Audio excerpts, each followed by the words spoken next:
Good morning, everybody, and welcome to day 4 of the Sustainable Events Summit. My name's Susan Duncombe. I'm the founder of Secret Spaces. Secret Spaces is a hand-picked collection of amazing event venues in areas of outstanding natural beauty across the UK. Many of the venues that we work with have amazing sustainability credentials, and it was that realisation in part that drove me to host this week's summit.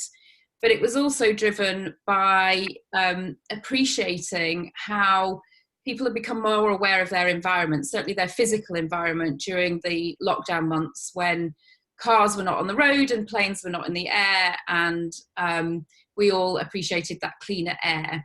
And that kind of extended itself into me thinking that sustainability and looking after not just our environment, but the people and the communities within it was going to be ever more important.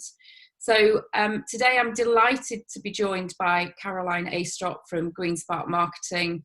Caroline is going to talk to you today about why it's important to tell your sustainability story and to give you some really practical tips on how you can go about that if you have sustainability measures within your business. So without further ado, I shall hand over to Caroline. Thank you. Thank you, Susan. Thanks for the introduction, and thank you everybody for joining me today. I'm always flattered when people think it's what I'm saying is worth listening to. It's really nice of you, and I do hope you really useful tips and understanding. I mean, obviously this is a very short session. People like me spend whole careers learning about how to do PR, and companies employ people, PR people full time to do the job. So obviously we can't cover the whole subject, it's a big subject, but I hope to give you sort of a snapshot and a better understanding and some pointers in the right direction. If you've got questions, that's great. There should be time for about half an hour at the end for questions. So if you could pop your question in the chat box, Susan will be monitoring the chat box, and then we'll tackle those at the end.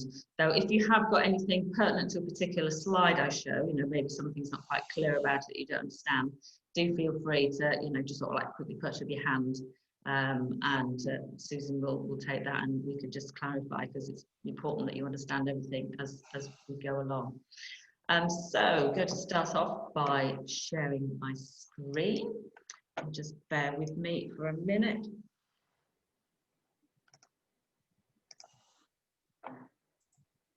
Great, so hopefully can everybody see that? Is everybody, yes, yes, Caroline, it's okay, great. Although I've used Zoom quite a few times, I'm still at that stage where I don't quite trust the technology. I still can't believe quite that it's gonna work okay. But right, so this is, as I said, this is just a bite-sized introduction to the whole stuff. What we're going to look at today is, in the next hour, a little bit about what nature has ever done for business, because you might not realise, and also that has opportunities for weaving it into your sustainability story. Does it really matter if anybody knows whether you're green or not? I recently wrote an article for Punchline magazine, the business magazine in Gloucestershire, about 25 companies that are doing great things internally to make them how they operate greener. And it's interesting how most of those don't seem to make anything about it. So are there really benefits for telling people your story? An introduction to psychology of green, been loads of research done in the past 10 years, looking at how people respond to environmental messages, and then going through my top tips, my 10 tips, my process for how to create a really authentic story, which is the basis of all your PR. If you haven't got a good story, your PR is not going to work. A little bit about me. Who am I? I'm the strange person who's been helicoptered into the Sustainable Events Summit to talk to you today. So a bit about my background. I'm a zoologist, a scientist by training. I discovered that I was a pretty unusual scientist. I could communicate, and I've always been really passionate about helping people learn about science and the environment, because it's just so fascinating and obviously relevant to our own lives. So I've gone down the PR communications route for 34 years now. I've worked for various environmental charities and organisations, the RSPB, the Conservation Volunteers, Wildfowl and Wetlands Trust. I was a press and PR officer there, and also ran their national campaigns, persuading people to care for ponds and wetlands. I was chief exec of Stroud Valleys Project, which is a community environmental charity here in Stroud District, where I live in Gloucestershire. And our focus was actually in getting down to the grassroots level and really inspiring communities to take control and make where they lived a much better place, and look after and care for their environment, and helping them learn about the environment and how it functions and why it matters. Produced news programs about natural history for BBC Radio 4. I was based at their natural history unit down in Bristol. Also was a reporter for BBC Radio Gloucestershire for their countryside programme, which did win a Sony Award as best magazine programme in the country. So, you know, I've been steeped in the whole environmental thing. I decided I wanted to work in wildlife conservation when I was 13. So I had been there from the days when people didn't have a clue what it was all about. And when I was at a party and somebody said, "What do you do for a living?" I'd basically lie, because people either thought I worked on a Greenpeace anti-whaling ship, or I was just plain weird and would start backing away, which is not what you want when you're at a party. You want a little bit of social credibility. So the change I've seen in 34 years has been astounding. I mean, I still can't quite believe we are here. Every time I hear something on the radio about another big company that's embracing sustainability, about another announcement from the government about how we're going to be sustainable, you know, there's part of me that still can't quite believe it, but, you know, I think it's fantastic. So generally, I'm really positive about the whole thing, and I know the whole issue can seem really scary, you know, particularly when we're told that we've got 10 years to deal with climate change. But I've seen such positive change that, you know, I think we can do it. So just to start off with, I'm going to look at an aspect that a lot of people outside the ecological field actually don't come across and don't really know anything about. I'm going to have a look at basically what nature does for you. I mean, we talk about nature and, you know, sort of saving nature for the good of the animals. We talk about climate change for the planet, but actually looking after the environment is about us. It's about our life support system. So if I was going to ask you, what value does the environment, does nature give to our society? If you had to put financial value on the value that we get from nature every year, just have a quick think. How much would you say? Tenner? A couple £100? Maybe put any thoughts that you've got in the chat box. Yeah, as I'm sharing my screen, I can't see the chat box. Have we got any ideas in the chat box, Susan? No. Well, it is £761 billion, and that is out of date. This is a figure that's not, you know, it's not back of a packet calculation. It is actually a system which is used globally. This figure was produced for the UK by the Office of National Statistics and the Department of Environment, Food and Rural Affairs. So you've got, you know, bona fide scientists working on this. And this is a figure that was reached in 2015. They have just announced earlier this year a new figure, which I have to say I haven't. I was about to go to the event down in the House of Commons to hear about the latest research and the latest figure, but that was due to be in April. So of course that was locked down, everything got, I don't know what happened to it anyway, so I wasn't able to get down and find the figure. But anyway, that's pretty impressive. So that is, for example, so natural capital, the definition of that is it's the resources and assets that the natural environment provides to us through ecosystem services, as they're called, which benefit human well-being. And looking at some of these in more specific detail, so for example, a whole thing around people being outdoors in nature, that's visiting places, going to cafes, going away for the weekend or a holiday to somewhere in the countryside, you know, all that spend, all that advantage comes to around £5,876 million. So these figures are in millions. Agriculture. Natural environment provides agriculture with £2,339 million worth of services. Carbon sequestration, which is the absorption of carbon dioxide from the atmosphere by trees, plants, the natural world generally, is worth £1,553 million. Pollution removal, Although I've got a nice little slide here of a deer, very thoughtfully picking up a bit of rubbish, and I've no doubt it's going to put it in the nearest rubbish bin. But pollution removal comes in many different forms. So, for example, trees do a huge amount in actually taking out particulates from our atmosphere, which is why they're great to have in urban areas. Trees and plants actually do that, and they do absorb, particularly wetland plants absorb toxic chemicals from water. So massive amounts they do, pollution and removal, and that's worth £1,047 million. Water abstraction, of course, you know, slightly vital to us, £588 million. Mineral production, so that can cover all sorts of different chemicals and minerals that we use in our manufacturing and engineering, £354 million. The wild fisheries, so this doesn't even include the fish farms. The wild fisheries themselves are £292 million. And timber production, £277 million. So you can see from that actually the natural environment is providing us with a massive range of services which we are benefiting from. So this is a good reminder, firstly, that's one of the bits of evidence to show that how important it is to look after that natural world and make sure it's all functioning properly so we can benefit from these ecosystem services. But also you can weave these into your sustainability stories as well. You can look at, you know, we talk about planting trees for climate change and taking out carbon dioxide, but you can also be talking about pollution removal, so it's helping to improve air quality. So it's worth just remembering those different services when you're talking about how your work and your efforts are helping the environment. So telling your story, is there any point to it? Will it really benefit? Well, there's been lots of surveys, lots done. I mean, obviously, the bigger companies in the big corporate world sector, they do lots of market research to find out what's happening out there, the trends in the market, consumer desires and wishes. And a lot of those companies then make that market research available to the wider business world, which is great of them. So there have been lots of surveys done, and you know, again, mainly the past 10 years when the corporate world's been waking up to all this. 73% of consumers prefer to buy from a company that's demonstrating its green credentials, its green commitments.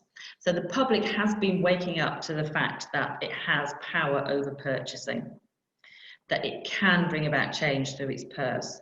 And, you know, people often want to, you know, I think for a long time, we've separated our own personal principles and values with sort of work and going out and shopping. But now the two are really coming together. And as you can see from this, nearly 3/4 of people will choose, if there's a choice between products which are similar in performance and price, they will go for the one that they know where they are helping through their purchasing money to help other causes. Another survey was showing that 65% of customers feel they should purchase items for the good of environment and society. So, you know, this effect doesn't just apply to sustainability, it can apply to companies that are helping, you know, health charities like cancer charities. You know, that has a real draw for customers as well. Now, Nielsen is it's a global market research company. Its principal focus is market research. They carry out market research for all sorts of different big companies and into all sorts of issues. They carried out a survey called Consumers Buy the Change They Wish to See in the World. This was done in January last year, so it's about 18 months old, this piece of research work. And they found that generally 81% of consumers believe that companies should be doing their bit to help the environment and protect the planet. So, you know, so years ago when I started working in the sustainability sector, you know, companies would go, well, it's nothing to do with us, you know, it's not us, you know, we've just got to make our products and make a profit and employ people. And a lot of customers then might not have thought about the issue at all. But now consumers are saying, do you know what, we're all in this together and we want you to do your bit as well. And it's not just millennials. I mean, it's thanks to the the school strikes, Greta. It's often thought that it's mainly the younger people, the millennials, who are pushing for this change. But again, this research done by Nielsen shows that that's not necessarily the case. You can see here the different groups. So, in the top right-hand corner, we have got your millennials there, and 85% of them said that companies must be doing their bit to protect the planet. Gen Z are proving to be quite similar in their outlook as well. That's the generation that's younger than the millennials. But here you go, top left. Sorry, I'm hesitating because I always get left and right mixed up. Top left, they're your Gen X.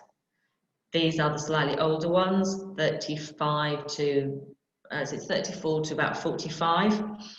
They, again, 79% of them say that it's important that companies are doing their part.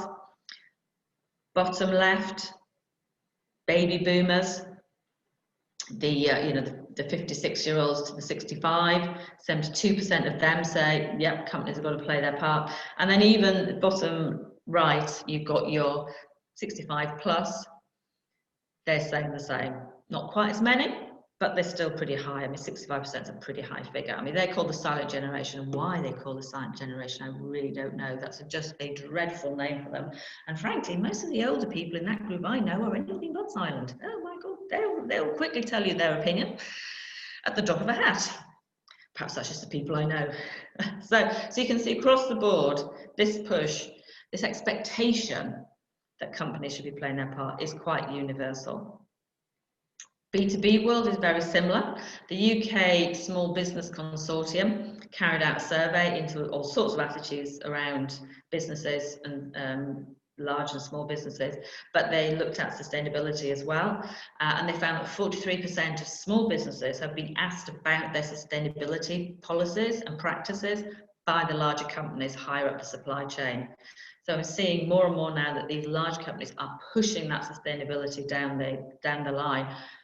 They have to. If the big companies are saying, hey, we're being really sustainable and really responsible, and somebody, some Greenpeace member or a Guardian journalist finds that further down the line they've been buying from a company that is not sustainable, then that reflects on them and can can lead to very bad PR. Yeah, and Caroline, we touched on that yesterday in relation to events and companies looking for event venues specifically. And Joe from Crumpleberry actually gave an example of, ironically, an automotive manufacturer who the first question that they asked about the venue was, what was its sustainable credentials?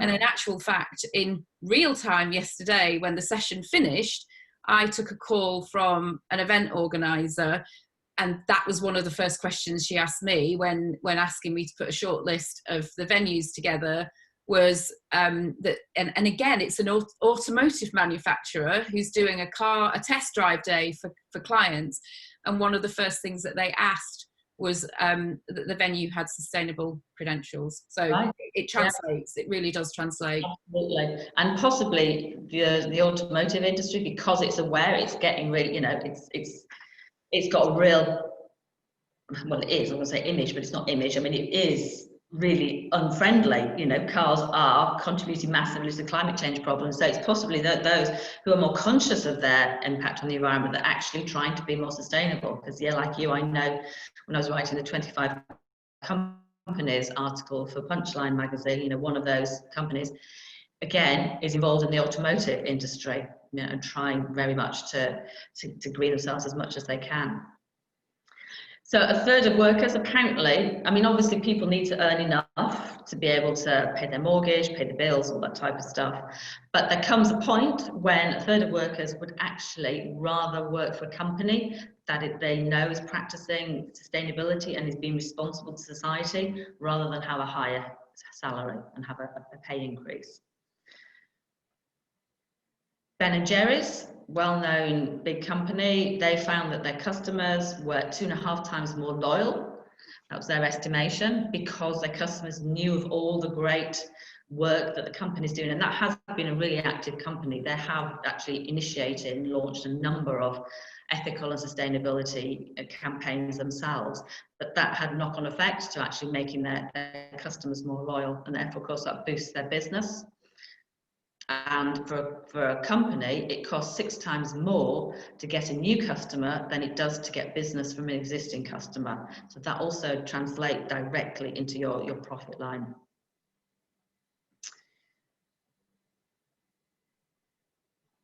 Oh, sorry, it's 78% of choosing ethical and responsible company over high salary. That other one then, the third of workers, I remember now, that is about actually wanting their company to do more to tackle climate change. That was that particular survey. Sorry there, I confused you, but I think. And also, being greener gives you actually a lot more PR opportunities. This is a company that I worked with. I worked with it early this year and also the previous year. It's My Power, solar power company based in Gloucestershire. And we were putting out a press release about the government's abolition of the feed-in tariffs. And that is a system where anybody generating energy from renewable sources got paid a certain amount per unit for generating that electricity, and then got paid another unit when that was fed into the national grid. The government abolished it, and most of the renewable sector said, oh, this is terrible, it's going to really kill the demand for clean energy, it's going to stop the growth of green energy. My Power, who deal with commercial scale solar systems, said, do you know what, we prefer not having the feed-in tariff, because we think the tariff and the administrative side of it, the bureaucracy, is actually dissuading our customers or companies from actually even considering solar power. So we put out that press release, and we got a lot of coverage. We got the local TV news station, news bulletins, lunchtime and tea time bulletins. I got a lot of press coverage from that. So it's interesting that in the journalist's mind, a company talking about their green stuff is almost on a par with charities and charitable work. So not quite, obviously. But usually it's really hard for a commercial company to have a story that will interest the local media. Whereas when you start talking about positive green progress and achievements, that's what gives you great opportunities for press work and coverage. And then of course this hit. So, you know, things were, until early this year, they were going really great, and, you know, real movement. Past 2 years, I think there's been a real sea change in the attitude of companies and society generally about being greener. And then this happened, and I thought, oh, I can just see it now. You know, this is going to be the excuse now from government and companies, like, no, we can't do sustainability because we can't afford it. We're going to be hitting a recession. And I just, you know, I feared the worst. But actually, I've been incredibly, incredibly heartened by what's happened. The government has received numbers of open letters from collaborations of big companies and environmental organisations demanding a green recovery after coronavirus. And also then, this is a survey done by YouGov for a company called Positive Money, which showed people's attitudes also changing, and also 6 out of 10 want health and well-being to be prioritised above economic growth even after the pandemic ends.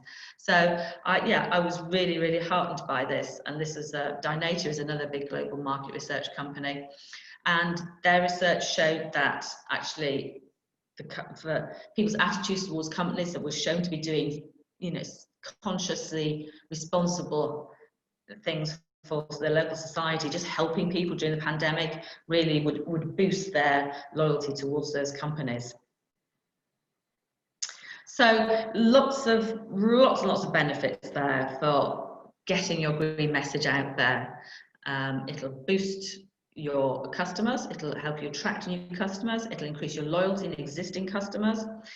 It will boost the motivation of your staff. You know, when they know that they're working for a company that's doing really responsible, great things for the environment and their local community, they really want to work with that company. And it also will attract job seekers as well, particularly amongst the millennials. A lot of millennials and the younger generation are now researching the credentials, the sustainability and the ethical credentials of companies before they apply for jobs there. So you become more attractive to job seekers if they know about your green credentials. So over the years, as I said, I've been in the sustainability sector for 34 years, and for a long time there's a whole lot of discussion around, well, how do we persuade people to be greener? What do people need to hear? Because there's a lot of stuff going out there for a long time going, yeah, we've got to save the planet, we're in a mess, we've been in a mess for a long time, but there's a big gap between attention and action. A lot of people sort of listening to what's being said, but then weren't quite doing things. And also the move to purchasing green options wasn't really happening. So there's a lot of debate about, well, how do we need what do we need to say to people to persuade this? A lot of people, like Adam Corner, one of the journalists from The Guardian, was saying, well, we've got to talk about being green. We've got to tell people that, you know, we can't be greedy. We've got to put altruism first. And when you do that, when you take the moral high ground, then, you know, everybody will be fine and they'll go along with it. Whereas Joel McEwer, who's the chair and chief executive of Green Biz, which is an American association working with the corporate world, helping them to be greener, was pointing out, look, this is not working. You know, no green product, apart from health, anything around health and well-being and you know, personal benefit, is not capturing more than 2% of the market in the US. And it was a similar situation here in Britain. So it's like, well, what do we need to say? And then along came this report, Rethinking Consumption, Consumers and the Future of Sustainability. And they were looking specifically at how do we get consumers involved in creating a sustainable world? How do we get them, use that purchasing power, use their choice to promote green, to get them to be green? And for me, this was like a whoa moment, because it actually showed everybody was right. I love it. I love it when we can show everybody's right. They looked in depth. They surveyed consumers, thousands of consumers in 6 of the main markets, the main countries around the world. UK was one of them. And they asked them all sorts of very deep questions. I mean, this is a very, very tiny snapshot of the results. It's a very big report. I've been through it all. I've waded through those results, and it's very impressive. They found that 75% of people would choose greener if it performed the same or better than their usual product. 63% said they'd choose a greener option if they knew why it was being greener. How was it helping? 64% said they would choose the greener option if they could be confident that those green claims were actually true. Because, well, as we'll go on to later, you know, there is greenwashing and the public is becoming very savvy to marketing messages, particularly when they're trying to pull the wool over their eyes. And 70% said they would choose a green option if it was the same price as their normal one, or maybe just a little bit more expensive, but not a lot. They then looked more deeply at all the different consumers and their attitudes towards buying green, and they found that they could be split into 4 groups. Now, I know there are other methods for breaking a group of people down into different subsets and different groups, but you know, this one I like because it's 4 groups, and if you're not used to marketing, you're not used to all this idea of you know, segmenting your markets and different attitudes towards, you know, life and choice, you know, that can get really confusing, but this has just got 4, it's great. So you've got the advocates. These are, as the name suggests, your deep greens. They just want to be greener. They just want to save the planet by lunchtime.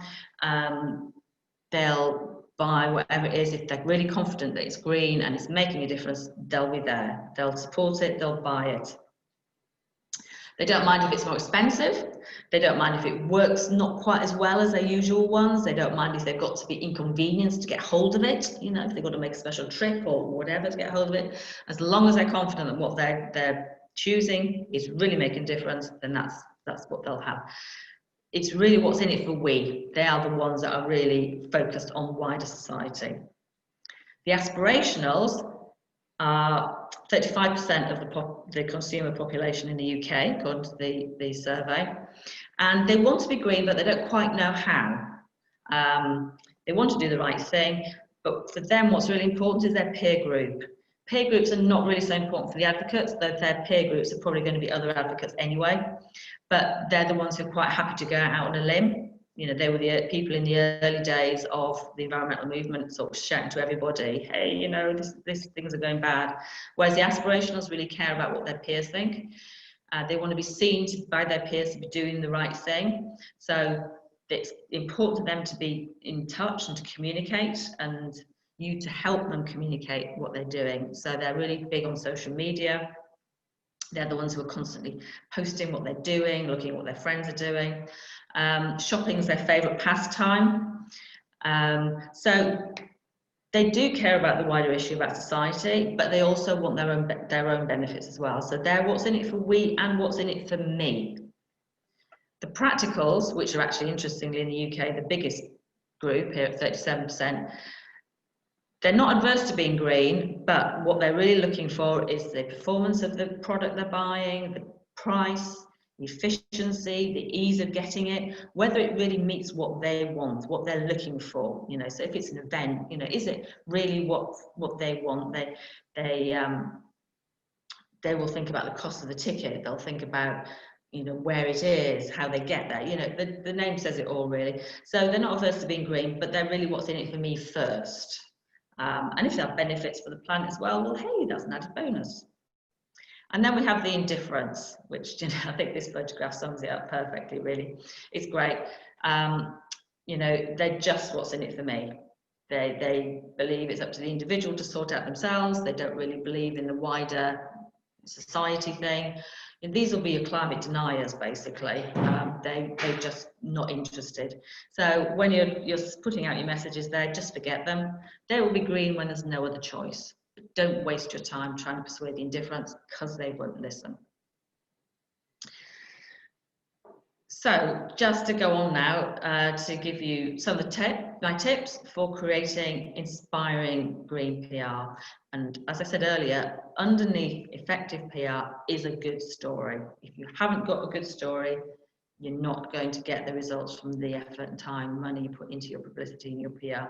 And I know it's a general sort of accepted thing that people go, oh, you PR people, you can make a story out of anything, you know, just give you a story and you can put some spin on it, and then everybody will be wanting to know and hear your story. And it's like, no, actually, no. You know, if you haven't got a good story, A, the journalists will see through that and won't be interested, and secondly, people will as well.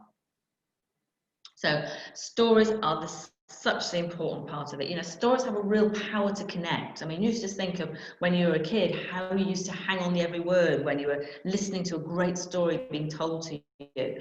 And we're still the same now, although, you know, how we get our stories are in so many different ways. But they have a power to connect with the person that you're talking to or you're listening to. They can comfort, they can destroy, they can transform, they can heal, they can inspire. And importantly for sustainability, they can demonstrate how life could be. They can demonstrate a different way of doing things, which is what we want it to plug into. And if you want a bit of practice listening to what makes a really good story, listen to radio. I think radio is fantastic. It's the home of a good story, because with television you get sidetracked by the background, by what the person's wearing, what they're looking at, you know, somebody walking past. You know, there are lots of distractions with TV, but with radio all you can do is listen to what people are telling you, what their story is. So I would recommend listening to radio. Radio 4 is great for stories. There are some programs like Saturday Live between 9 and 10 in the morning. They have guests on every week talking about their own particular stories or projects they're involved with that are really passionate about, and it's really lovely to listen to them telling that. Midweek, start the week on Mondays between 9 and 10, and midweek 9 and 10 on Wednesday morning. Again, they've got people in talking about something they're passionate in, talking about their story, and it's great to listen to it. Local radio again is a gold mine, particularly the mid-morning shows. The breakfast and tea time show tends to be news, but mid-morning and daytime shows tend to be again about people, about their stories. So listen to it and make a note of what's really appealing to you, what interests you about their stories. And how they make you feel, and that'll help you to get into the swing, the mindset of how to create a great story. So I'll just put this in to begin with, because I think this is a lovely quote by a lady with a fantastic name, Babette Buster. But when you discover that she's a story consultant to all the major film studios like Disney and Pixar, you think, okay, that name probably goes with somebody that ilk. She goes around the world now training people how to tell their story, and I just love this, because if you've not done this before, or if you're starting out, it can seem a bit daunting. But she said everyone has a story to tell. I have never known anyone fail at learning how to tell their story beautifully. Storytelling is elemental within each of us, and it is. And so just harness that, tap into that and harness it. So just to summarize, these are my tips, within 10 tips with an added one at the end, a bonus tip. So these are what we'll go through in the next few minutes, and I'll explain them all a bit more detail. So to begin with, you've got to prepare. You know, lots of people just get the pen and paper or get onto the computer and start launching into writing out and telling their story. But as with all things, good preparation is essential. Now it seems strange, but when you're telling a story, you have to start at the end. And that is basically about, what do you want to get out of your story? Do you want just to raise awareness? Do you want people to do something? Do you want to buy something? And for you, it's probably you want them to come to your event. So think about what you need to do at the end, because deciding these will help you to pin out to clarify the messages and the storylines that will get people to do that thing, that will lead to the end goals. And also think about who will help you tell that story. It might not just necessarily be you, but it could be your staff. Your staff can be great ambassadors if you have staff. Your suppliers might even be able to be ambassadors for you and help you tell that story. Your existing customers might be able to help you. So think laterally about who you can get involved in telling your story. Target audience, that's the next key thing. Think about who your target audience is. And you're not allowed to say the public. And you're not allowed to say businesses, which is what people often do. But, you know, just think how many people out there in the general public. Think how many businesses are there. Are about 6 million businesses in the UK. If you're going to tell your story effectively and really make sure that people you want it to hear can hear it, you have to break down that your target audience into really, really small subsections. So, you know, don't just say the public, you know, or don't even just say women, you know, sort of think about what age group we are. Think about, you know, what their lifestyle is. Where are they? Are they working? Are they at home? Are they retired? Are they, do they have small children? Do they have teenage children? You know, do absolutely everything you can to try and really break down that subset, those people as much as possible, because each different group is going to need to hear a different message. And I'm sorry, there's no quick fix with PR, but they're going to need to hear different messages. So put yourselves in their shoes. You know, if you were them, what would you think? What would they want to hear? Because what a millennial or my 14-year-old want to hear about something will be different maybe to what I want to hear about it. So really get under the skin of your target audience, really get to try and understand them and how they think, and also see how they think about sustainability. You know, we assume if we're working with sustainability a lot, we talk about it and assume everybody knows what we do about it, but that's actually not the case. YouGov do permanently they're doing a public attitudes tracker for the government, and every month they're analysing they're surveying people about their thoughts on certain subjects, and they include sustainability in that now. And they recently found they release the results every quarter, I think it was, and back in, I think it was May, they released a set of results, and it was really interesting because that showed that 64% of people out there in the public don't know what net zero is. And of course, net zero is a phrase that we in the sustainability world are just throwing around like confetti. And we know it's all about getting carbon dioxide emissions down so that your not adding any extra, that you are sort of neutral, you are carbon neutral. But 64% of the public don't know what that means, net zero. So, you know, you could be putting publicity out there going, hey, we're net zero. And people going, yeah, what? And only 3% of people in the survey actually said that they really understood what that meant. So think about what your target audiences understand about sustainability.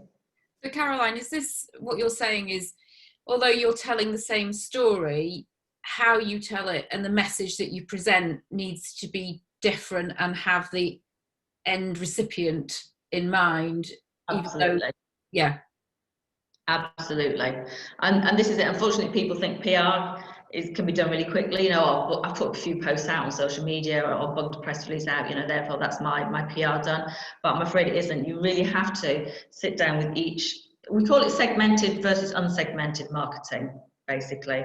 Unsegmented marketing means you just put out one message and just put it out there everywhere and hope that it reaches the people that you want it to hear it, and it reaches your target customers. Whereas segmented marketing means you really do drill down into who it is that you're really wanting to talk to and what they understand about it, what they understand about sustainability. So for example, I'm on a coaching program, and we have weekly coaching calls. We had one yesterday, and I was being grilled by the business mentor, and he's saying, okay, who's your target audience? And I said sort of like, well, I like to work with micro companies, which is the definition of people who are 10 or less in their companies, 10 or less employees. And his immediate response was, so how many? What's their turnover? It's like, I don't know. He went, right, okay, well, roughly it's £100,000 per member of staff. So if you're aiming at, say, 5 members of staff, then you're looking at companies who've got to turn over £500,000. And if it's 10, it's £1 million. So are you targeting companies that've got £1 million turnover? And I went, well, actually, I don't actually look at their turnover. So, you know, it's like, you know, even me, you know, somebody can fall into that trap of not really drilling down enough into the target audience, and that includes geographically as well. So it's not just lifestyle, but it can be geographically too. You need to do that as well, particularly if you're running events, I think, because you know, if you've got people who are local to the event, then traveling to the event might be a completely different kettle of fish for them to somebody who's, say, 50 miles away or 100 miles away. And then therefore, with the people living 100 miles away, you might then need to start putting out stories about how to travel. You know, can you see what I mean? Is that, you know, you get different messages and stories with different people. So planning. Once you've done that basic bit, which comes under marketing, really, that is really, because most people don't understand about the difference between PR and marketing. Marketing is more about looking at your real naval contemplation. You know, why would anybody be interested in what we're offering? Why would they choose us rather than a competitor? You know, how do they get to us? How do they get hold of the product? All that type of stuff.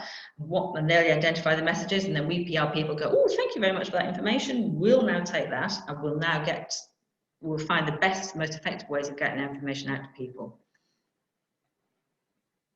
So if you're on the summit yesterday, you'll have heard Joe from Crumble talking about this fantastic venue where they've put sustainability into the actual heart of everything they do and how they've developed the venue. But I just thought it'd be really nice to look at them and see how they might tell that sustainability story, because obviously they've got loads to tell, absolute loads to tell. So I'll just be using them as a little bit of an example. If you didn't hear the presentation yesterday, Crumpleberry is a venue near Worcester. And it's been created on the site of former farm outbuildings on the Whitbourne estate, and it offers a luxury venue with on-site accommodation, which can be particularly helpful, of course, for events like weddings or some corporate functions. It prides itself in being responsible land managers and guardians of the beautiful piece of countryside that it's in. And the family, the Evans family that have developed this, just believe that they have to do because it's their responsibility for future generations. It opened in November 2019, so unfortunately they just got themselves up and running when, of course, dear old coronavirus came along. But I think it's quite a nice little case study to have a look at as we go along. So, tips for how to develop your story. First of all, don't treat the public as stupid. They're not. You know, they've now had 40 years or so of marketing people trying to pull wool over their eyes, and whereas that might have worked back in the 1950s, it doesn't really anymore. People are very savvy, particularly the younger generations. I'm finding my 14-year-old can sniff out a bit of greenwashing or a bit of marketing hype, you know, at the drop of a hat. So just talk to them as you would like to be talked to. We'd all like to be talked to as if we're intelligent, so take that same approach. Tell your story, warts and all. Now, this is really important. One of the important ways of getting over any accusation of greenwashing. I mean, people like to connect with the person they're listening to, and they like them to be human, and telling your story as it is part of that. So for example, if you've tried something to be greener in a certain way and it's not quite worked, well, be honest with it, don't cover it up. You know, say it didn't work, but explain why it didn't work. Because not only then is that you showing that you really care about what you're doing and you're making the effort to research and try things properly to find the best way, but it also helps them learn as well, so that they can follow your example and they don't make the same mistakes. Yeah, for those that weren't on the session yesterday with Joe, as an example, he, although they've written sustainability very much into the ethos of the venue and the whole business, not just the venue but the estate itself, but he was saying that one of their challenges is to ensure that every member of staff is following the principles that they have put in place, and that includes, you know, senior members of staff checking that people have used the refuse bins correctly and, you know, recycled where it's possible, and not taking the easiest route of just putting everything together. So he was very honest that whilst it's very much at the core and the heart of what they do, you've got to take everybody else on the journey, and it's not perfect, but at least they are doing it. Yeah, and I think the public accept that there isn't a perfect world, you know, but what they don't like is the wool being pulled over their eyes and people trying to claim that, trying to cover up that, oh no, it wasn't a mistake really, and you go, yeah, it was. And it just reduces the trust that they have in that company. So, and the other thing is about walking the walk. I mean, yeah, going back to what Sue was just saying about Crumpleberry, you know, it's important to really walk the walk. And if you say you're being sustainable, then be sustainable. And if you find you made a mistake, then go back to the warts and all approach and just be honest and straightforward with people. But it is really important to look at, and that's something that obviously PR people can't have control of, because that really goes back into the heart of the organisation, how it's running itself, to make sure that you really are being sustainable, and doing what you want, what you say you're doing. I mean, I live in Stroud, where Extinction Rebellion started. Oh, I know that there are plenty of people out there who will, you know, will be quick, particularly those advocates, they'll be quick to call a company out if they think that they're not being sustainable when they claim they will be. And it also maintains the trust of your staff as well. So when it comes to building up your story, there's a basic framework summed up in this lovely poem by Rudyard Kipling. I keep 6 honest serving men, they taught me all I knew. Their names are what and where and when and how and why and who. So this is in the DNA of PR people and journalists. These are the 6 key things that we have to answer with every story. But there is the extra one as well, which Rudyard Kipling didn't mention, but he does put it in all his stories, like all the good story writers do. And that's the and wow bit. And that's that little bit of the story that makes people sort of do double take and go, oh, really? Oh, that's interesting. I never knew that. Oh, tell me a bit more about it. It's that thing that really captures you, that little thing captures the imagination. It doesn't have to be a massive thing. It can be a little everyday thing. But it's just that bit that stops people in their tracks a little bit and going, oh. Now, sustainability is a careful, if you're telling a good sustainability story, it's a careful mix of facts and emotions. And for the past, many years, sustainability has been just going on about, we have to do this because it's leading to, we have to do X because it's leading to Y, and that's bad for the planet. And yeah, it's all part of the problem for me, why it's taken us so long to grab people on this green journey and grab their imaginations, because the facts are fine, but for a long time, psychologists believed that if you told people the facts, don't smoke because it gives you lung cancer and it gives you heart disease, and everybody would go, oh, okay, then we won't smoke. But as we know, as the dear old NHS know, that doesn't work. People were still smoking, despite all the evidence as to why they shouldn't be. And then it's only really recently, in the past sort of 15 years, 10 years, that psychology and that their research has shown that actually it's that emotional side of us that is really important in decision making. And that often, if push comes to shove, if we can't make our mind up about something, it's often the emotional thing that will take over. I mean, you think yourself, how many times have you made a decision and done something, and you think, I know I shouldn't really, but I know I shouldn't have that second piece of cake because, oh God, we hear about, weight and diabetes and all that type. But it's that emotional side. And that's what sustainability, until recently, was just not tapping into. And emotions are the way we make connections with people. In marketing, we say that people buy from people, and we're more likely to buy from somebody if we like them. And it's that emotional side of things that really kicks in and helps us to decide whether or not we want to do business with somebody. And again, if it's your event, if people are wondering about, should I go to that event or another event? If you show that human side, if you get that feel-good factor, that emotional side of things, as well as the facts about the green stuff, then they're much more likely to be listening to you. And you might think, how can I bring emotion into a sustainability story about, hey, we're using this green process instead of that green process. Well, think about the journey, the learning about it, talk about your frustrations about previously when you couldn't do things in a green way, and talk about all the exploration you did, the research about how you can be greener doing this thing, talk about how it made you feel, if it involves somebody who's invented something, talk about how they felt, get in those emotions as much as you can. But don't patronize. No, please don't patronize.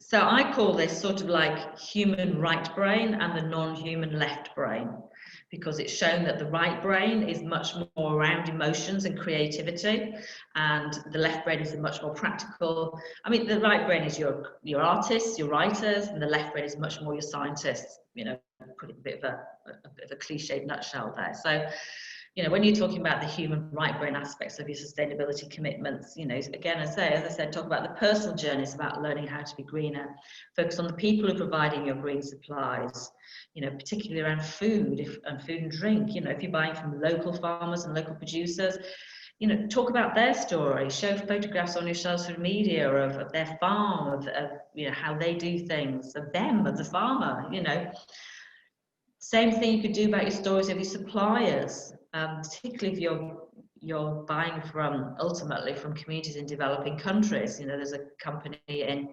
Gloucester called Ethical Addictions. They buy their coffee direct from farmers in developing countries who are growing coffee. They've decided to cut out the middle person and give their money directly to the farmers there, so that they get more of that money from the purchase. And they can talk about that. So if you buy your coffee from Ethical Addictions, you could also talk about that story. You could show the photographs of those farmers out on their farm. Bring that human side in. Talk about your personal views of your staff. Get them to comment. Put a photograph of them on your social media and a little something saying, hey, we're using this and it's really great because. Talk about highs and lows, milestones as well when you've reached, you don't have to just go on the story about we're going to be green, hey, we're green. You can talk about all the milestones in between. Positive reactions by your event goers to your green credentials, all that creating the feel good factor basically. When it comes to the non-human left brain aspects, you can talk about your recycling systems, the detail, how the stuff is recycled. Your electric car, it's miles per charge, it's special features, energy efficiency figures if you've introduced new measures, how much has it cut your energy usage, and how has that related to the savings. It's all that sort of like detailed stuff. How much carbon dioxide have you saved? There are lots of people out there. I have to say that it probably is mainly men. Don't like to be too stereotypical, but a lot of the men I know, they immediately, if you showed them an electric car, they would immediately be getting under the bonnet and trying to find out the details. So think about it like that. And don't try and tell your story all at once. People only tend to remember one or two messages from a story at a time. So break it down, all your story into as specific, different little, like your market, like I was talking about breaking down your target audience into little subsections, break the story into subsections, and then you've got loads of material for your social media. You won't be sitting in front of the computer going, what can I talk about today on my social media? Because you have loads. It'll be like, oh, which bit shall I talk about today? I talk about breaking it up into chapters. Think about it like a book. So break all your story up into little chapters. The first chapter, you need to think about how much people understand about sustainability and the issue, and therefore how much you have to explain about it. So for example, when I was at Wildfowl and Wetlands Trust, I worked promoting their national campaigns, started with ponds. We were losing ponds at a horrific rate, so I was encouraging people to care for and to make ponds for wildlife. Discovered people love ponds. Because of the garden pond, everybody knows about ponds. Everybody loves frogs. I didn't have to explain what a pond was. When it came to wetlands and doing the same thing about wetlands, saying, hey, wetlands are important and they're being destroyed, we should save them, people were going, we did market research and it realised actually people don't know what a wetland is. So we had to go into the whole thing about why wetlands were important to begin with. So just looking at Crumpleberry, you've got all these different aspects of what they do. Responsible land managers, energy consumption, biomass, all these different aspects that you can talk about. So there you've got different chapters, and then you can break each one of those down into different groups, different types of stories as well. So for example, take the biomass boiler. The biomass heat generation, it's created using wood chip, put into a big furnace. The wood chip comes from trees that are actually grown on the estate. So you could split this story up into why being energy efficient is a good idea. Money savings, climate change, energy security, so lots of very left brain, non-emotional things. The practical details of the generator itself, how it works, how much heat it generates, what wood burns best, how it's installed, how it's maintained, any quirks it's got. So those again are non-emotional, practical details. But then you can talk about how the timber is changed into wood chips, what age the trees are when they're chopped down, and how the woodland is managed. And then you can start talking about the woodland itself. So then you can start plugging into the emotional right brain stuff. You can show photographs of the woodland, the flowers that are in there. You can talk about the birds that has been seen in the woodland. How climate friendly this woodland is being, how it's a lovely place to go for relaxation and a walk. You can talk about all those recreation opportunities.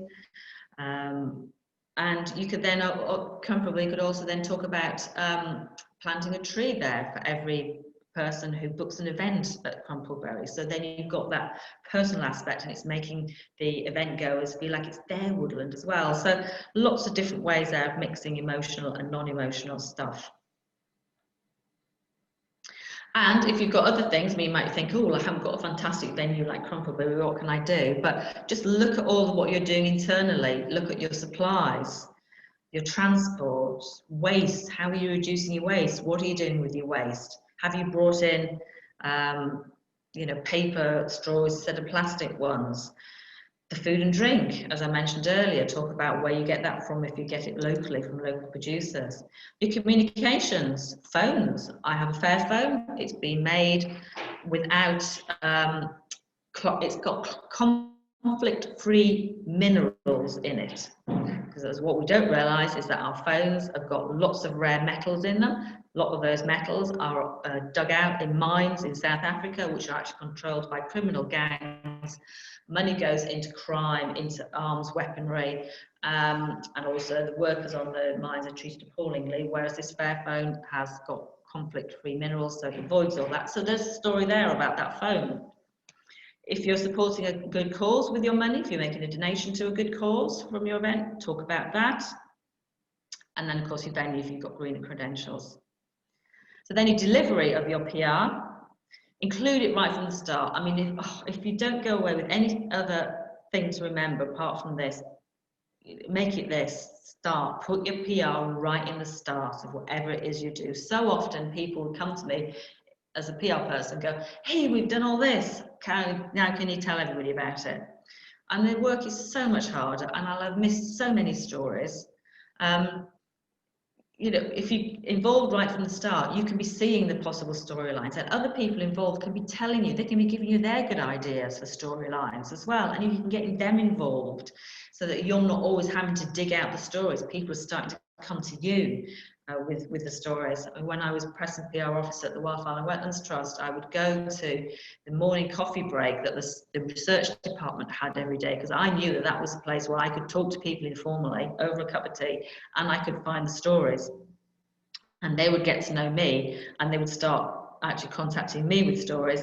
At one point, the aviculturalist, by going to these coffee breaks, I'd heard that the aviculturalist had just hatched, for the first time ever in the world, a baby hummingbird chick. You can imagine how cute a baby hummingbird chick was. And nobody talked to me about it. So I rushed off to the aviculturist and said, why didn't you tell me about this? And they went, didn't think anybody'd be interested. Well, I mean, I got that story on the 6 o'clock news. I got it in the national papers. I mean, you could just imagine, you know, cute baby hummingbird chick. First time in the world. Fantastic story that PR people give their IT for. So get everybody involved right from the word go. And get everybody involved. As I was saying, everybody will have a different angle, they'll have a different story, they'll have a bit of information that you don't. So, and also they're great for getting your stories out there as well, for being ambassadors. You know, make sure that they know the stories. They can tell people, they can tell their friends, they can tell the suppliers they deal with. And don't forget your receptionist. Everybody always forgets your receptionist. They're the ones who are in touch with most people, and they're the ones who are always, they know what's going on, and they're great, your receptionists, for getting stories out there. Think about all your touch points. Think about all those places where people come in contact with your event. You know, that receptionist, the first time they might talk to your receptionist, or the first time they go on the website. Your booking system on your tickets, can you put something on there about the green work that you're doing? You know, if it's, you know, make little symbols or put a little icon or something on your ticket. When people check in, obviously media coverage and social media, you can as well, but just think about all those different ways that you can get your green story out there through those different mechanisms. And actually how you can help people at your events be greener as well. You know, if people come by public transport, can you give them something? Can you give them a bit of money off the ticket price? Can you give them a free, I don't know, a free reusable cup, or, you know, something like that to encourage people? Can you actually give them a little information sheet when they come along, a little information pack or something like that? This bracelet, that I don't know if you can see, this bracelet I'm wearing at the moment, it was given to me by my business mentor when I joined his coaching program. And this bracelet's actually made from recycled plastic. A couple of blokes, American blokes, were on holiday, I think it was the Philippines, sitting on the beach watching fishermen bring the catch in, and the fishermen brought in hardly any catch, only a couple of fish, and they went up to them and said, oh, is this going to feed your family? And they went, no, actually we sell our fish to the local restaurants and market to make money. And they said, well, you're not going to make much from that. And they said, well, no, we can't catch fish now. There's hardly any fish out there. There's loads of plastic. So they said, well, how about if we paid you to fish plastic? So now they developed this scheme where they actually pay the fishermen to fish plastic out of the sea. Then the communities turn it into things like this bracelet. And the money then has enabled them to build schools, you know, all sorts of facilities. A fantastic story, you know, and I can now wear this bracelet and I can tell other people about it, and it makes me feel good about working with my business mentor, apart from other things as well. But, you know, think laterally if you can. Publicity checklist. This is just something that I produced, you know, to help you think about, you know, all the different publicity mechanisms there are out there.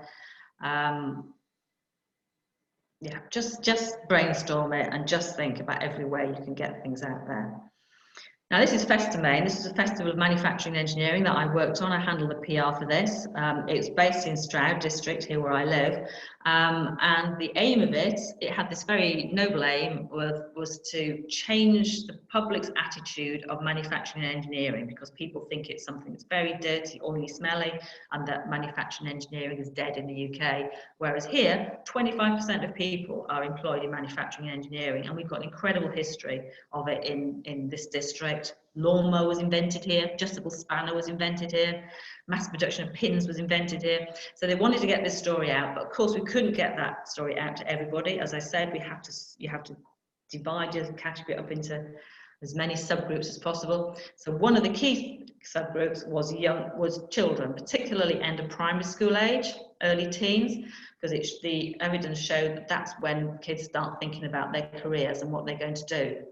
So the committee organised this day-long exhibition where we invited lots of local companies in who had hands-on things that kids and their families could do to get an idea of what's involved in manufacturing and engineering. And I suggested that we brought in this lady who's on the right, Fran Scott. She's a resident scientist on the children's TV channel, CBBC. She has an exploding science show. So we brought her in to do that show, to act as a draw for that particular age group. The previous year's exhibition had about 200 people attend it. I then got involved. I then persuaded them to bring in Fran Scott, and then I did a lot of active, really proactive publicity. We probably had over 1,500 people came to the exhibition in that one day. But I plugged into a lot of local networks, so schools. So we contacted all the local schools, because many schools have a newsletter that goes out to parents. We got the festival mentioned in those newsletters. I use a lot of civic networks, parish magazines. So I was really thinking about that target audience. How do I get information out to that target audience? What are the most effective ways? Obviously, we were able to use the local media because we've got the celebrity involved. So yeah, think laterally, think detail when you're finding those publicity, those communication channels to get information out of. Yeah, I just love this photograph. This was taken at the exhibition, I can't say that for this one, exhibition this as well, because the university, there was a private school in Bristol came along and did a particular show. We involved a lot of dry ice and a lot of smoke, and it was great fun. And this was one of the kids from the audience who was trying to squash a frozen banana. Well, it was a banana that was put in dry ice. Of course, you can't do it, but you know, it was great. So timetable your PR over a period of time, and leave at least 6 weeks to start getting your messages out there. You know, it takes time. We say in the PR world that somebody has to hear a message at least 7 times before they'll start thinking about it or even acting on it. So you've got to keep getting those messages out frequently, consistently, and over a long period of time. And plug into seasonal events, you know, these national days and weeks and months, you know, they can be a bit of a joke, but actually they're great hooks for local media. And also for your social media, great hook for you to actually put something on. Yeah.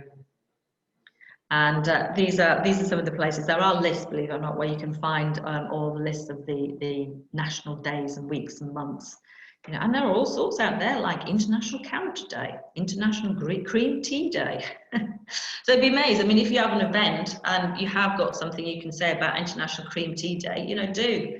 Particularly, you can say, oh, we only use, I don't know, organic cream in our cream teas or something like that. But, you know, they just give you an opportunity for a bit of publicity and a bit of fun publicity as well. And then just an advice is to sort of, you know, to help you, I always think it's good to put them in a little grid like this so you can see what's coming up. So yeah, so that's basically in the presentation. As me, as Caroline Aistrop, this is what I do. I love working with people on a one-to-one basis to really drill down and identify those stories, to find out what you can talk about and really plan how to tell them in an effective way that's going to inspire your target audiences. So, you know, I'd love to have a chat with you to see if I can help. So if you would do that, please do, yeah, give me a call, drop me an email, and I'll be happy to help. And that's it, folks. So now I'll hand back to Susan for questions. Thanks, Caroline. That was great. So yes, if anybody does have any questions, then either feel free to pop them into the chat box, or if you would prefer to ask verbally, then stick your hand up, and for which you'll have to put your video on, or I won't be able to see that you've stuck your hand up, and unmute yourself. Do we have any questions? Don't all speak at once. You stuffed your head so full of information, yeah. Reeling and thinking, oh, I can't think of anything. Lucy? Hi, good morning, everyone.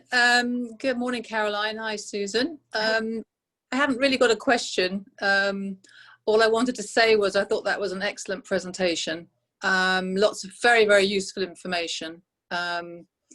So yeah, really, really good. Really enjoyed the bit that I managed to watch because I was a bit late to come to the party. Oh, thanks, Lucy. Yeah, good. Thank you. Yeah, top bottom. I think it will be on YouTube, won't it, Susan? Yes. So we have and indeed still are recording this session. So you will be able to watch the beginning of it, Lucy, when it's out on YouTube later today, hopefully. So yeah, I mean, there's Caroline. We've done a seminar together before, and I know there's an awful lot of great stuff in that presentation for people to take in. Caroline, I'll just ask. Nobody has asked, but are you happy to share the slides if people want them?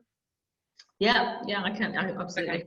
Yeah. So I will send out an email to everybody that's been on the call this morning, and if you would like to receive a copy of the slides, then if you can just reply to me, I'll then pop them across to you. And as I say, as soon as the recording is available on our YouTube channel, I'll send out the link to that as well. But I think for me, what comes out of what Caroline says is that it is important to, as she said, to tell your story, and you know, giving to people in bite-sized chunks will help, but it's also about understanding the audience and what you want them to take away. And as you said, Caroline, you know, Crumpleberry is an example. They've got a lot of sustainability credentials that they've introduced into their business, and so there's a lot of messages that they can put out there.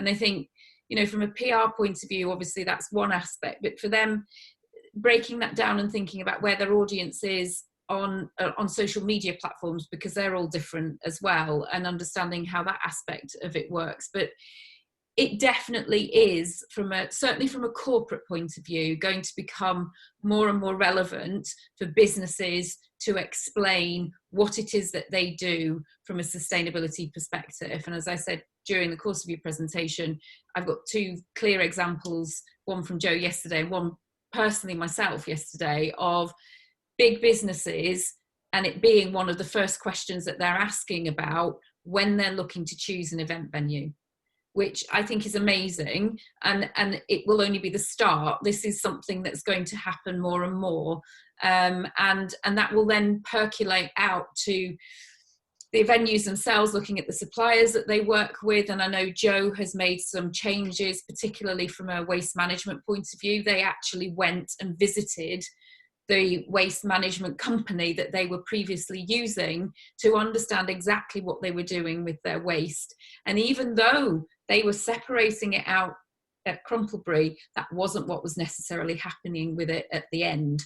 And so they've changed suppliers as a result of that. And that therefore is another story for Joe to be able to tell.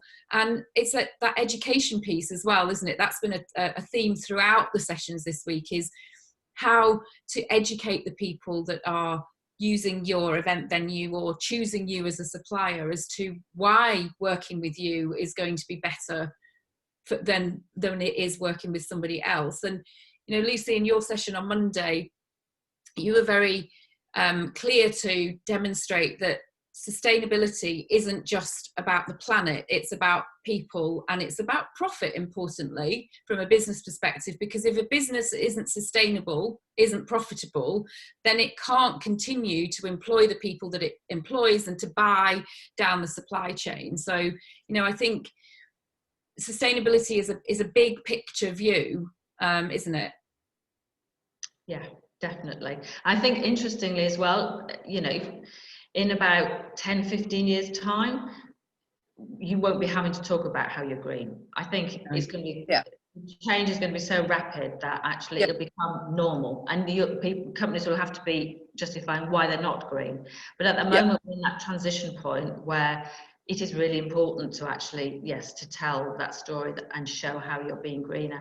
I think in 15 years time, we'll be moving on, and you know, then it'll be about actually much more focused on helping your customers and your clients to be greener.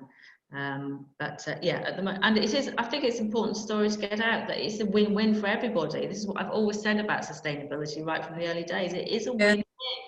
You know, it's not just about saving the planet, it's about helping people's business as well, and making a great environment for us to live in, helping our health, and you know, it's a fantastic story. You can save money well, and I actually think that it's going to be quicker than 15 years. I think I think within 5 years we're going to see a huge shift towards taking sustainability, sustainable business, circular economy, all that kind of, it's just going to have to come on board. People will really, really realize this rapidly. We've got 10 years, 2030, we've got 10 years global warming, and running a sustainable business is the best way to start doing it. Maybe do it in small increments, pick one side of your business, then another, and we can talk about that tomorrow. But it definitely will be happening sooner than later, and the leaders were the ones that will take it on, are the early leaders, and they will pave the way. Well, they already have, haven't they, Caroline? There's Crumplebury for one, but you know, there are lots of others around the world as well, not just in the UK, obviously. I know this is why when a big company says that they're going to be green, I know a lot of the people in the sustainability movement, particularly those who've been around in it for a long time, get really skeptical, like, oh yeah. But I think, well, actually it's a really important they might not do it perfectly, there might be a little bit greenwashing there, but what's important to me is the signal it gives to the rest of the corporate world, all the way down the supply chain, going, hey, actually we think this is really important.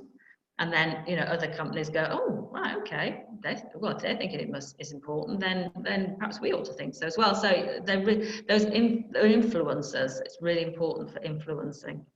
And as you said earlier as well, Caroline, that those bigger organisations push it down the supply chain because they're going to ask the questions of everybody that they buy from. And therefore it does help to drive that agenda. So if the bigger organisations aren't on board, then it's going to be a more difficult challenge.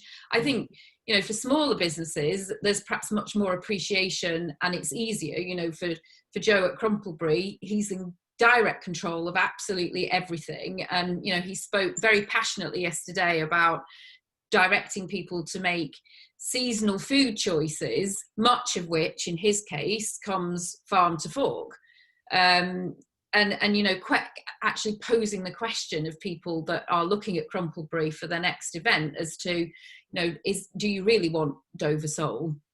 for example, because where he is, he couldn't be more landlocked. But equally, you know, he's got a business to run, and if a bride particularly wants Dover sole, then it's about choosing somebody who sustainably produces Dover sole to go on the plate. So, you know, I think you're right, Lucy. I think, you know, the drive for the agenda around the whole subject of sustainability is just going to increase. And I mean, I think everybody is talking about David Attenborough's recent programme and the spotlight that shone, and that's come up several times as well during the course of this week. So there's just a couple of comments in the chat box. Harriet, thank you, some really interesting points to consider. And Jagita from Vaughan's Kitchen, what pointers could you suggest, Caroline, for small businesses to be heard over big corporates and their greenwashing messages? I think for small businesses, in a way, almost to ignore the big businesses and just really focus on your particular customers and your target audience and what are the most effective ways of getting your message to them. Yeah, it's difficult with big businesses. I mean, they've got such big budgets, big PR marketing budgets, that it can seem difficult to take them on. But just be authentic. And part, for me, that warts and all approach is part of that, and it's something I don't think that the big PR marketing companies have really cottoned on yet. That when you say you're being ethical, you have to be honest, or the public really don't like it and will kick against it. And not that I want to cast nasturtiums, as I say, over the PR marketing world, but they have been known to, so we say, stretch points a little bit, and not really, and to be too associated with spin. So I think making sure that you're just authentic and honest with people in what you say, and I think that will build their trust that you're not greenwashing, and just keep plugging away at your target audiences in your way, with your voice and your personality, and that will help to really fend off those big companies. I mean, you will get people who will always go with big companies, but you know, I think, yeah, because you see, I was involved in setting up Stroud Farmers Market 21 years ago. And I think Stroud was the 4th farmers market to be set up in the country. And at that time, there was that growing thought about local provenance and supporting local farmers. But in the past 20 years, it has grown so much that people now will be actively looking out. They will come to the farmers market because they know about those stories. So you've got to keep plugging away, because sometimes you can feel like you're a lone voice. I mean, I know that from being involved in the sustainability sector from 34 years ago, you know, being the weirdo in the pub. You know, my nickname in the pub was Janet the Planet. And it was all done in a very nice way, but I was sort of seen as a sort of a nice eccentric, shall we say, and now it's completely different. So I think you've just got to keep honest and keep true to what you want to say in your way, and just build up that trust with your customers. I think as well that one of the things that has come out of the ongoing situation in which we find ourselves is, and Caroline, you said it actually during your presentation, I mean, you know, it's long been said in sales and marketing terms that people buy from people. And I don't think that has actually ever been more true than it has been this year, because people have wanted to understand the people behind the business. They don't just want to see the brand, they want to know who's behind that brand and why they've put that brand together and what it stands for and that sort of thing. And so I think, you know, never has it been, well, it's never been easier, has it, either, to get your voice out there because of all the amazing platforms that there are available to us, and many of them for free. So, you know, do it. And Jagita, from your point of view, you know, you've got lots of opportunities, and maybe you do, and apologies if you do because I haven't looked at your social media, but to use social media to get across your message, to present yourself and what Vaughan's Kitchen does. So I think, you know, the small voice can absolutely be heard today in a way that perhaps it couldn't have been previously. Yeah, you're absolutely right. And that slide I showed from Dynata about how the public are 7 times more likely to be loyal to a company that has been seen to be doing really considerate things for its community during the pandemic, shows just how much people are now are really, yeah, as you say, Susan, they're sort of reevaluating a lot of things and what's important, and I think that is a really key one. And the local media, as your local journalists, are really great ones to develop a relationship with. Regional journalists are very different to national ones, are a completely different animal. The regional ones just want to be really supportive to their local community, and they want to publish nice stories. They want that feel-good factor in their paper, because actually that's what sells their local paper. So, you know, if you're doing something great, ethical, and you know, they love reporting about companies that are doing ethical stuff. So, you know, just pick up the phone and talk to your local journalist and say, oh, you know, we're doing this. You know, do you think you might be interested in that? And that as a story. I mean, I've just done it just a couple of days ago.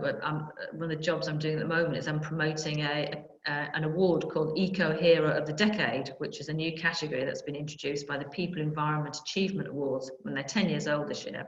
And this category is part of that. So they're asking the public to nominate the person that they think has done the most in the past 10 years to help us move towards being a greener society. Just go on www.peawards.com and you can make your nominations. Had to get that in. But the organisers, the founders of these awards, live up in Skipton in North Yorkshire, and so I contacted their local paper and said, look, you know, they're doing this award. They live in Skipton, which is your patch. It was a couple, and the wife's actually from North Yorkshire. So I had a lovely story about they moved back to North Yorkshire so she could be near her mum. And it absolutely loved the story. Got a lovely story. I sent them a really lovely photograph of the couple. Fantastic. We've got sort of main story on page 5.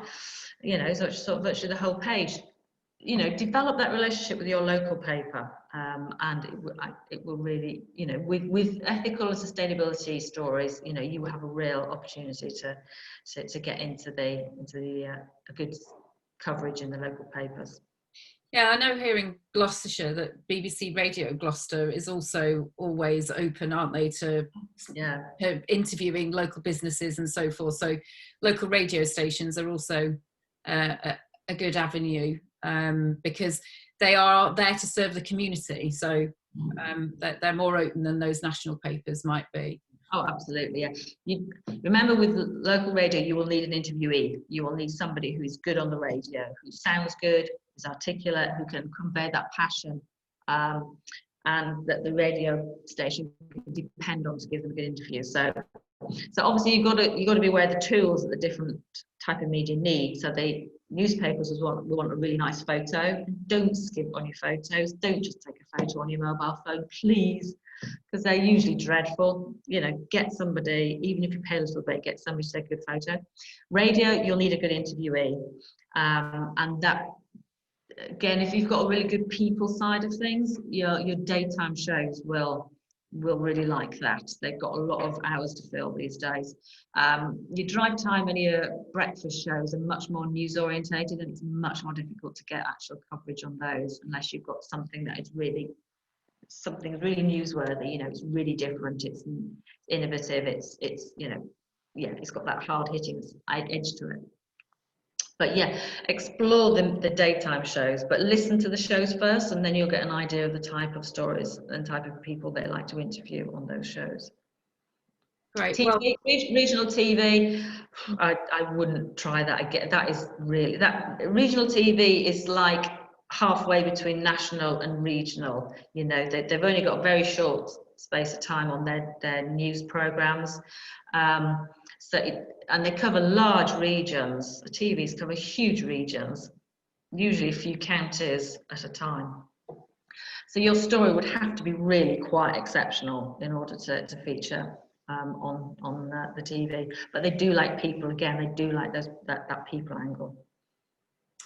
Well, Caroline, thank you so much. I mean, Chris has dropped, but he put, thank you so much, loads of notes scribbled, need to fly to the next meeting. So yeah, I think everybody's taken a lot away from that. So thank you again for your time. Thank you everybody for joining. I hope to see some of you back tomorrow when we've got everybody who's run a session with us this week, plus a couple of other guest experts joining us for what I hope is going to be a very engaging and inspiring panel discussion. So I look forward to seeing some of you tomorrow. Thank you. I've really enjoyed it. Thank you so much for asking me to take part, and I do hope that you've got lots to take away and sort of apply to your events. And yeah, I'm happy to, if you think of a question afterwards, I'm very happy to take a question, or as Susan said, join us tomorrow between 10 and 11:30. I'll do my best to answer it. Brilliant. Thank you, everybody.